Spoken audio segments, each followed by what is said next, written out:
First தியானத்தை பற்றி கிருஷ்ணர் உத்தரகீதையில் ஒரு விஷயம் சொல்லியிருக்காரு.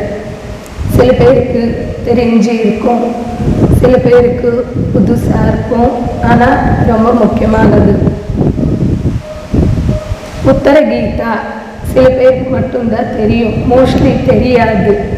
பகவத்கீதை தெரியும், பட்டு ரொம்ப நாள் பிறகு அர்ஜுனர் மறுபடியும் வந்து கேட்பாரு கிருஷ்ணரிடம், எனக்கு ஞானத்தை பற்றி தியானத்தை பற்றி சொல்லுங்க அப்படின்னு கேட்கும் பொழுது கிருஷ்ணர் மறுபடியும் பர்சனலாக டீச் பண்ணுறாரு.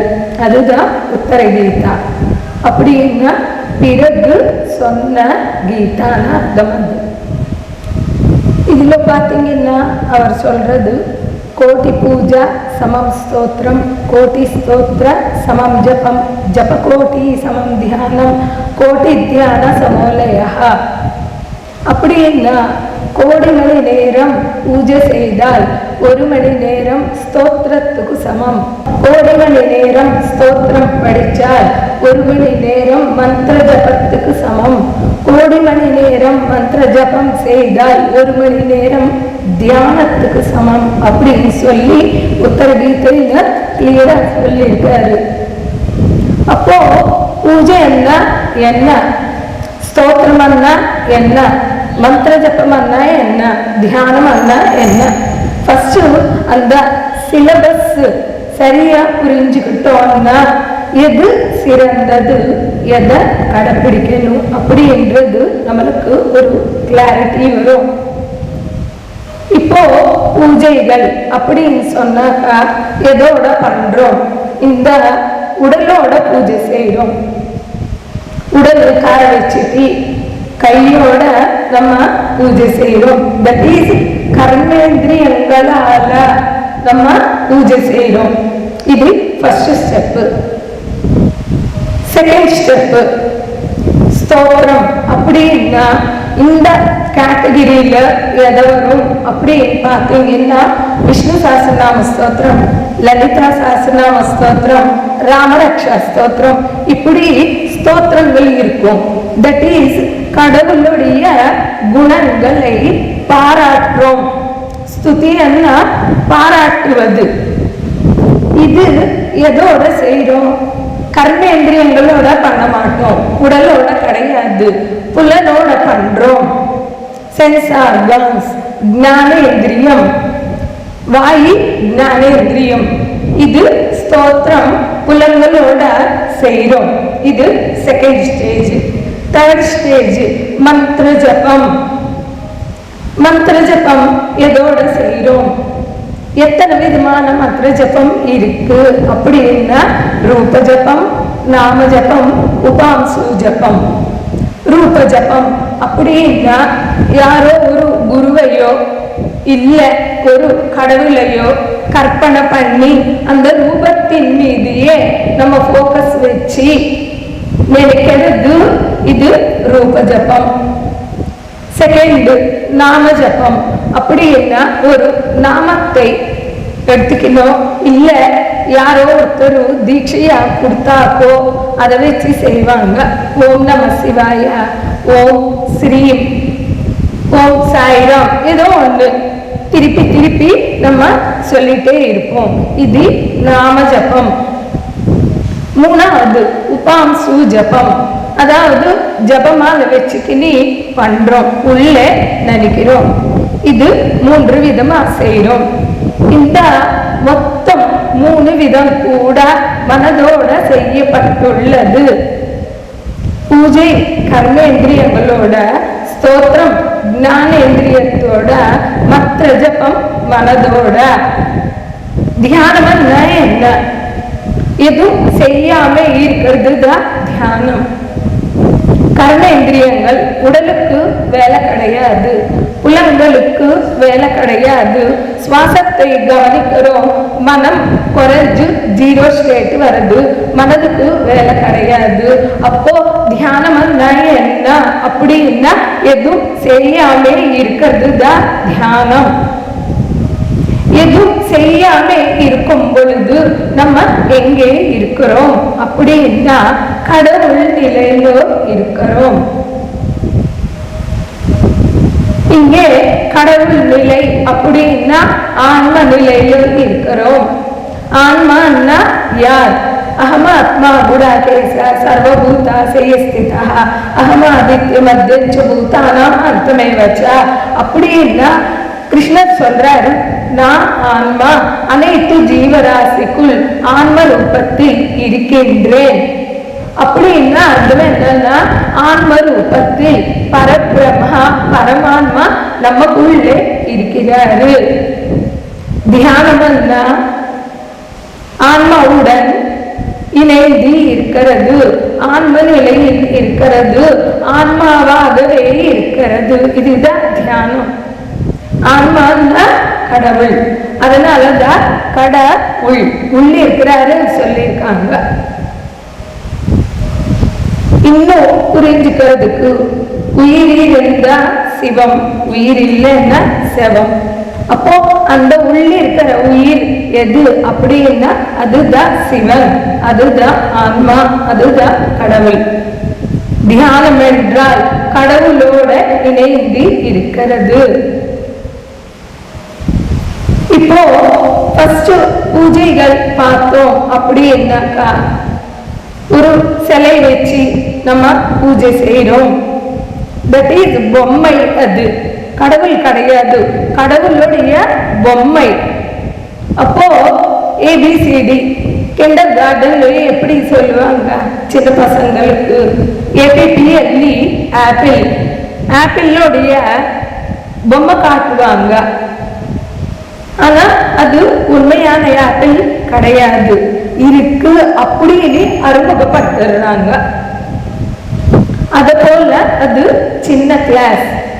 அடுத்த ஸ்டெப்ல படிப்படியாக நம்ம உட்கார்றது பழக்கப்படுத்திட்டு பூஜை செய்யுங்க, ஸ்தோத்திரம் படிங்க, மந்திர ஜபம் பண்ணுங்க அப்படின்னு சொல்லி உட்கார்றது பழக்கப்படுத்திருக்காங்க நமக்கு. இல்லைன்னா அப்படி கூட நம்ம உட்கார மாட்டோம். கடைசியாக தியானத்தில் உட்கார்றது பழக்கமே இருக்கிறதால இத்தனை விதமா பண்ணதுனால நம்மளால உட்கார்ந்து சுவாசத்தை கவனிக்க முடியுது. இத பத்தி இன்னும் கூட நம்ம தெரிஞ்சுக்கலாம். பூஜை என்ன அப்படின்னாக்கா நமக்கு உதாரணத்துக்கு தெரிஞ்சுக்கிட்டோம்னா ஈஸியா புரிஞ்சிடும்.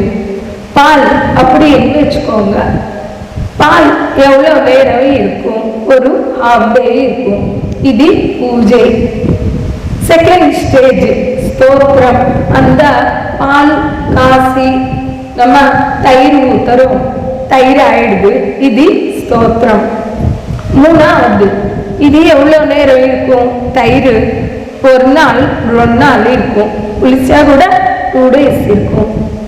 தேர்டு மந்திர ஜபம் அப்படின்னா அந்த தயிரிலிருந்து மோராக்கிட்டு வெண்ணெய் எடுக்கிறோம், இது மந்திர ஜபம். தியானம் என்ன? அந்த வெண்ணெய் காசி நெய் எடுக்கிறோம். நெய் எத்தனை நாள் இருக்கும்? லாங் டர்ம் இருக்கும், வெண்ணெய் விட ஜாஸ்தி டைம் இருக்கும். இப்போ நம்ம பார்க்கலாம், பால்ல நம்ம விளக்கேற்ற முடியுமா? சொல்லலாம், நீங்க எல்லோரும் சொல்லலாம். விளக்கேற்ற முடியுமா பால்ல? தெரியாதா? தெரியுமா? முடியாது. தயிர்ல விளக்கேற்ற முடியுமா? வெண்ணெயில விளக்கேற்ற முடியுமா? முடியாது. நம்ம நினைப்போம் ஏற்ற முடியும், முடியாது. நெய்ல மட்டுமே விளக்கேற்ற முடியும். அப்போ தியானம் என்றது நம்மளுடைய ஆன்ம விளக்கு ஏற்றுறதுக்கு முடியும். மற்றது எதிலோ நமக்கு நம்மளுடைய ஆன்ம விளக்கு ஏற்றுறதுக்கு முடியாது. அதனாலதான் அசதோமா சத்கமய, தமசோமா ஜோதிர்கமய, மிருச்சோர்மா அமிர்தங்கமய, ஓம் சாந்தி சாந்தி சாந்தின்னு சொல்லியிருக்காங்க. தட் இஸ் அசதோமா சத்கமய, அசத்தியத்திலிருந்து சத்தியத்தை நோக்கி. தமசோம ஜோதிர்கமய, இருட்டிலிருந்து ஜோதியை நோக்கி, வெளிச்சத்தை நோக்கி. மிருச்சோர்மா அமிர்தங்கமய, மிருச்சு எதுக்கு இருக்கும்? இந்த உடலுக்கு இருக்கும். That is body conscious. நான் உடல் அப்படின்ற கான்சியஸ்.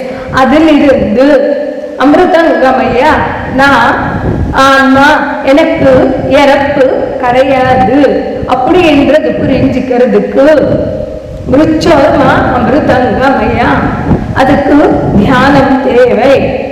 அது வரைக்கும் நம்மளுடைய கீழ சக்ராஸ், தட் இஸ்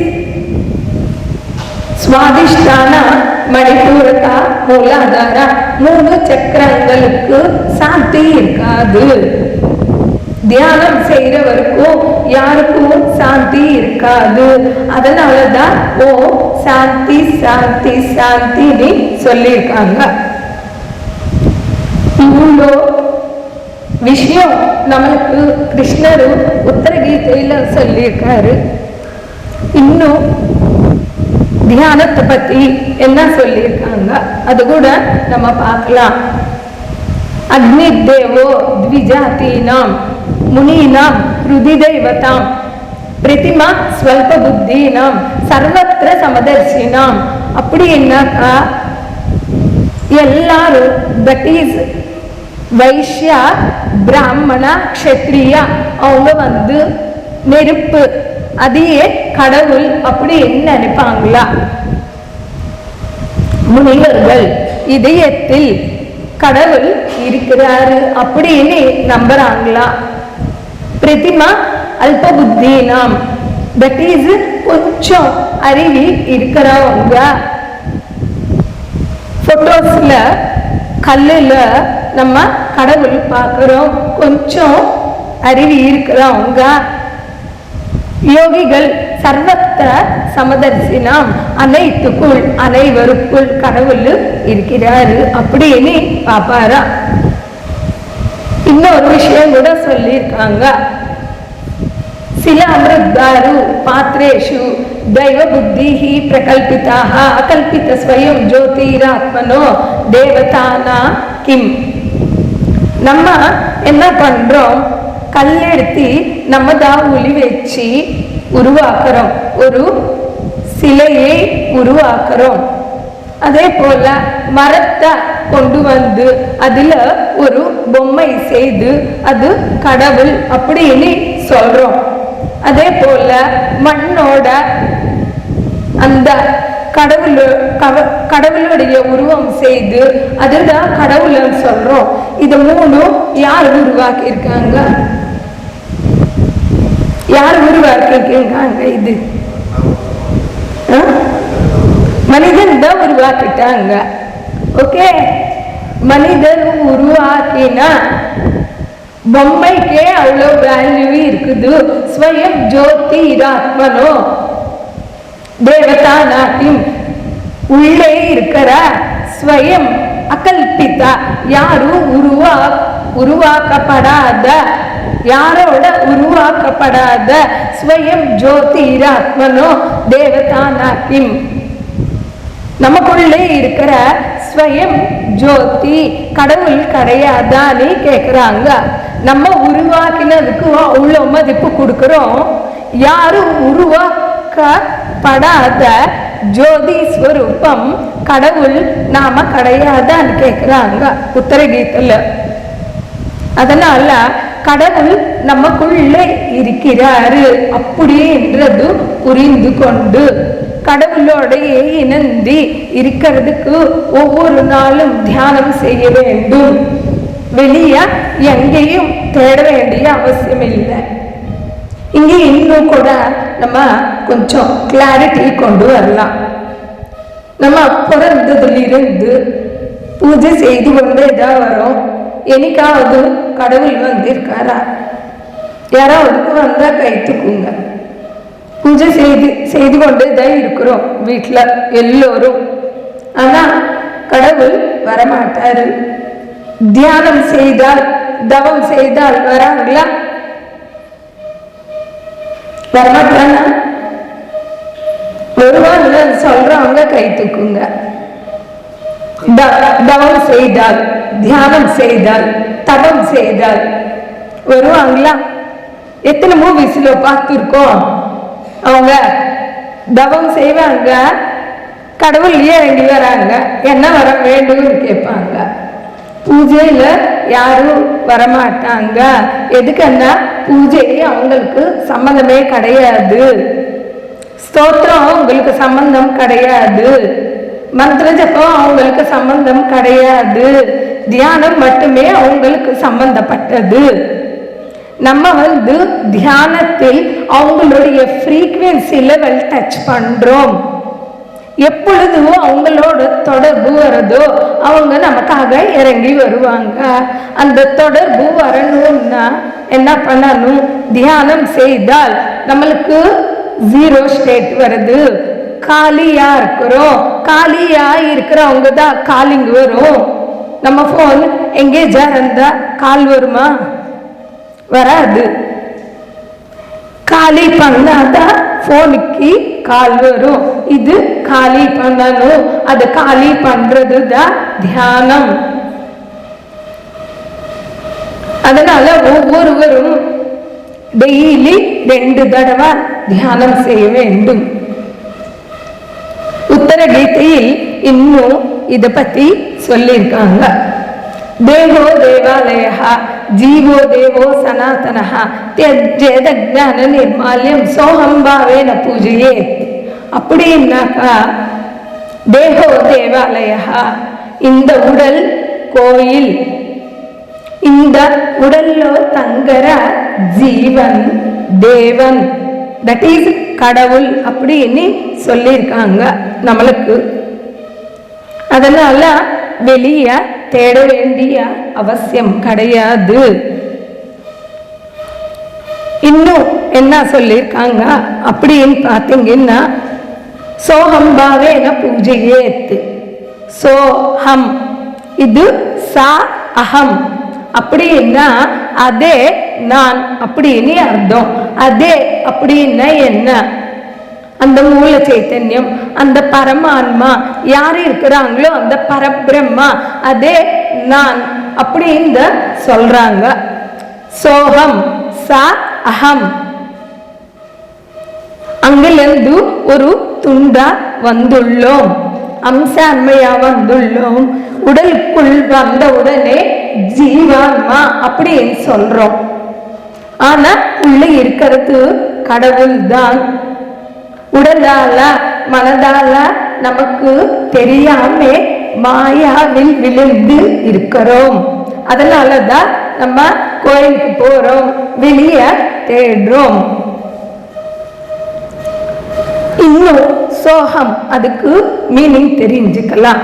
சில பேரும் சோகம் அப்படின்னு சொல்லி ஒரு பிரீத்திங் எக்ஸசைஸ் மாதிரி பண்ணுவாங்க. அது கிடையாது. அது திருப்பிட்டோம்னா ஹம்சா. ஹம்சா அப்படின்னா அர்த்தம் சுவாசத்தை கவனிச்சுட்டோம்னா நமக்குள்ள இருக்கிற பரபிரம்மாவை நம்ம கண்டுபிடிக்க முடியுது.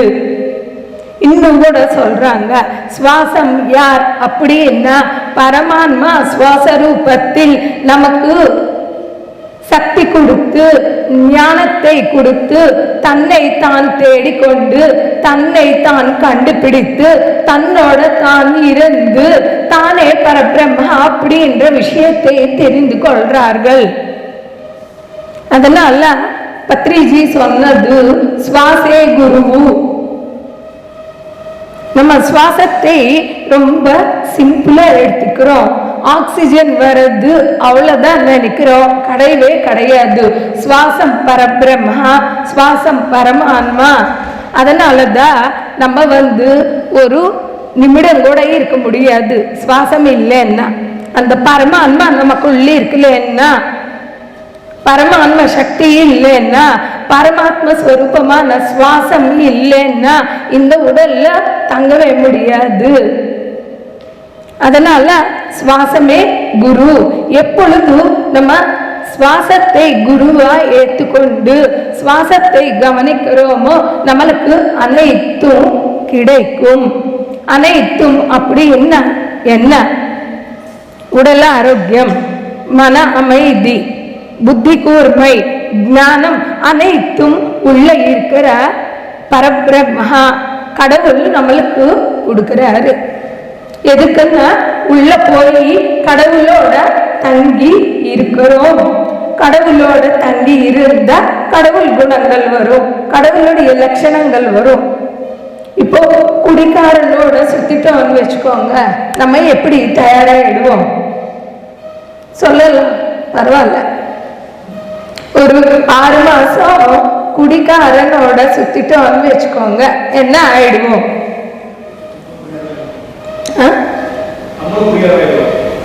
நம்ம குடிக்காரனா மாறிடுவோம் இல்லையா? ஒரு திருடனோட சுத்திட்டோம்னு வச்சுக்கோங்க, என்ன ஆயிடுவோம்? திருடனா ஆயிடுவோம். அதே கடவுளோட இணைந்து இருக்கிறோம்னு வச்சுக்கோங்க, என்ன ஆயிடுவோம்? அவ்வளவுதான். கடவுளுக்கு அனாரோக்கியம் இருக்கா? கடவுளுக்கு மன அழுத்தம் இருக்கா? கடவுளுக்கு புத்தி குறைஞ்சி இருக்கா? கடவுளுக்கு ஞானம் எல்லாமே இருக்கா? யாரோட இணைந்து இருக்கிறோமோ அதுவாகவே மாறிடுவோம். அப்படிதான் மகான்கள் ஆயிருக்காங்க. ஸ்ரீகிருஷ்ணரா இருக்காரு, புத்தரா இருக்காரு, ஜீசஸ் கிரைஸ்டா இருக்காரு. நம்ம ஆக மாட்டோமா? ஆயிடுவோம்.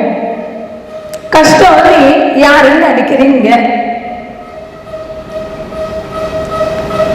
பரவாயில்ல, எல்லோரும் நம்புறீங்க நான் கடவுள் ஆக முடியும், நான் தான் கடவுள் அப்படின்றது நான் புரிஞ்சுக்க முடியும், தெரிஞ்சுக்க முடியும் அப்படின்னு நினைக்கிறீங்கன்னா ரொம்ப அதிர்ஷ்டசாலி.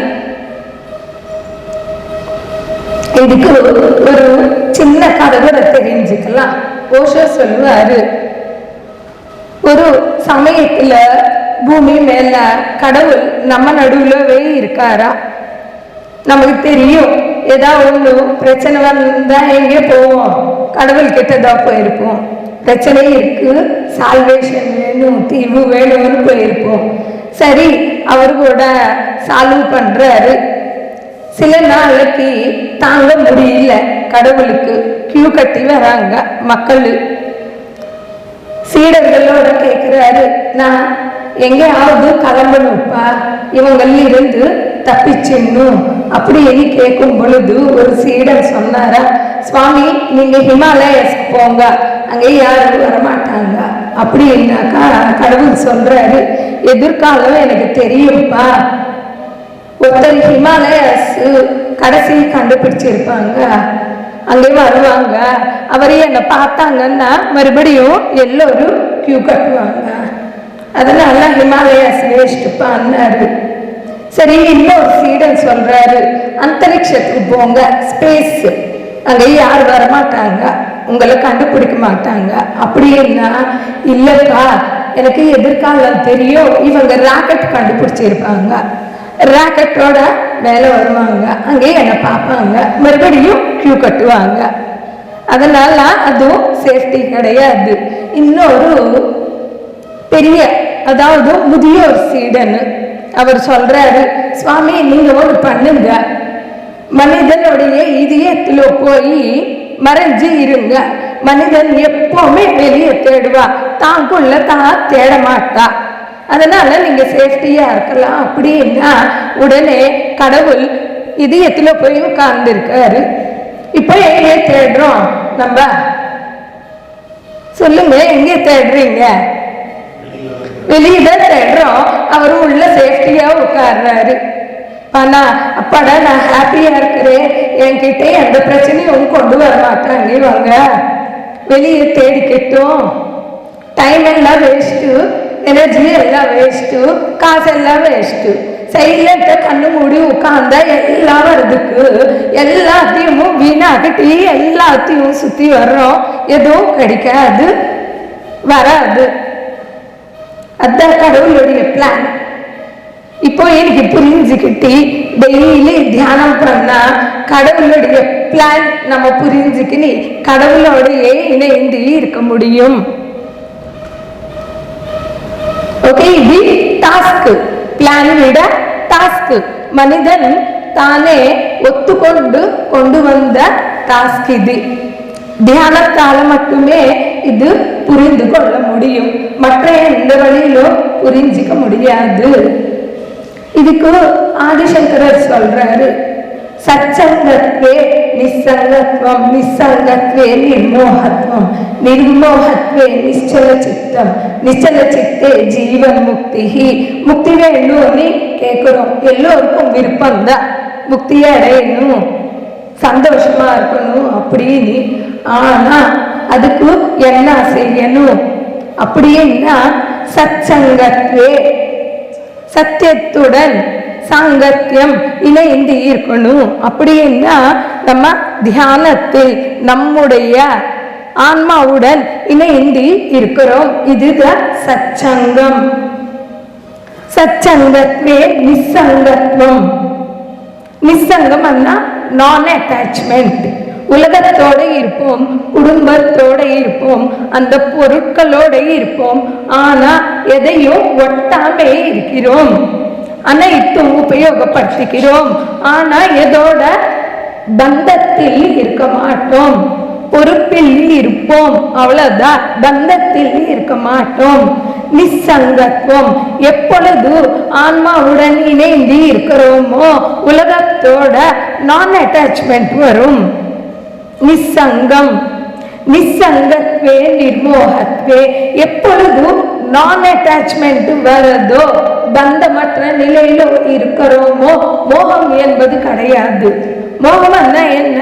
இது இல்லைன்னா நான் வாழ முடியாது, இது இல்லைன்னா நான் இருக்க முடியாது, அப்படின்ற மோகம் போயிடும். எப்பொழுது மோகம் போய்விடுதோ, நிர்மோகத்வே நிச்சல சித்தம். சித்தம் அலை பாயாமே அமைதியா இருக்கும். அப்படி இப்படி ஓடாது, அதுவும் இதுவும் குப்பை போடாது, அதை பத்தி இதை பத்தி யோசிக்காது. பிரசன்ட்ல தன்னுடைய வாழ்க்கை தான் பரிசாக எண்ணி சந்தோஷமா அங்கே அவன் ஜீவிச்சிடுவான், ஜீவத்தோட இருப்பான், தன்னுடைய வாழ்க்கை தான் வாழுவான். நிச்சல சித்தே ஜீவன் முக்தி. எப்பொழுது சித்தம் அலை பாயாமே இருக்குதோ, உடலோட இருக்கும் பொழுதே நம்மளுக்கு முக்தி கிடைக்குதுன்னு அர்த்தம். இறந்து போன பிறகு கிடையாது, உடலோட இருக்கும் பொழுதே நம்ம முக்தி அடையணும். இது யாருக்கும் கொடுக்க முடியாது, நம்ம தான் சாதிக்கணும். அம்மா அப்பா ஸ்கூலுக்கு அனுப்புவாங்க, அவங்களுக்கு கட்ட வேண்டிய அமௌண்ட்ஸ் கட்டுவாங்க, ஸ்கூலுக்கு சாப்பாடு கொடுப்பாங்க, வேன்ல விட்டுடுவாங்க. ஆனா படிக்க வேண்டிய டியூட்டி அவங்களுதான். மகாங்கள ஞானம் கொடுத்துருக்காங்க, அதை பிராக்டிஸ் பண்ண வேண்டிய டியூட்டி நம்மளுதுதான். எப்பொழுது பிராக்டிஸ் செய்றோமோ, நான் கடவுள் அப்படின்ற விஷயத்தை நாமளே உணர்வோம். படிக்கிறது மட்டுமே அல்ல, கேட்கறது மட்டுமே அல்ல, சொல்றது மட்டுமே அல்ல, உணர்வது நாமளே உணர்வோம். ஆதிசங்கரரே சொல்லியிருக்காரு, ஸ்வஸ்வரூபானுசந்தானம் பக்தி ரீத்ய விதீயத்தே. சுயஸ்வரூபத்துடன் ஆன்மஸ்வரூபத்துடன் இணைந்து இருக்கிறது தான் பக்தின்னு சொல்லியிருக்காங்க. நம்ம நினைக்கிற பக்தி கிடையாது. கோரிக்கைகளுக்காக, பிரச்சனைகளுக்காக, பயத்திற்காக, பழக்கத்தாலதான் போறோம், நன்றிக்காக போறது கிடையாது. கடவுளுக்காக போறவங்க யாருமே கிடையாது. உண்மையான பக்தி கடவுளோட இணைந்து இருக்கிறது தான் உண்மையான பக்தி.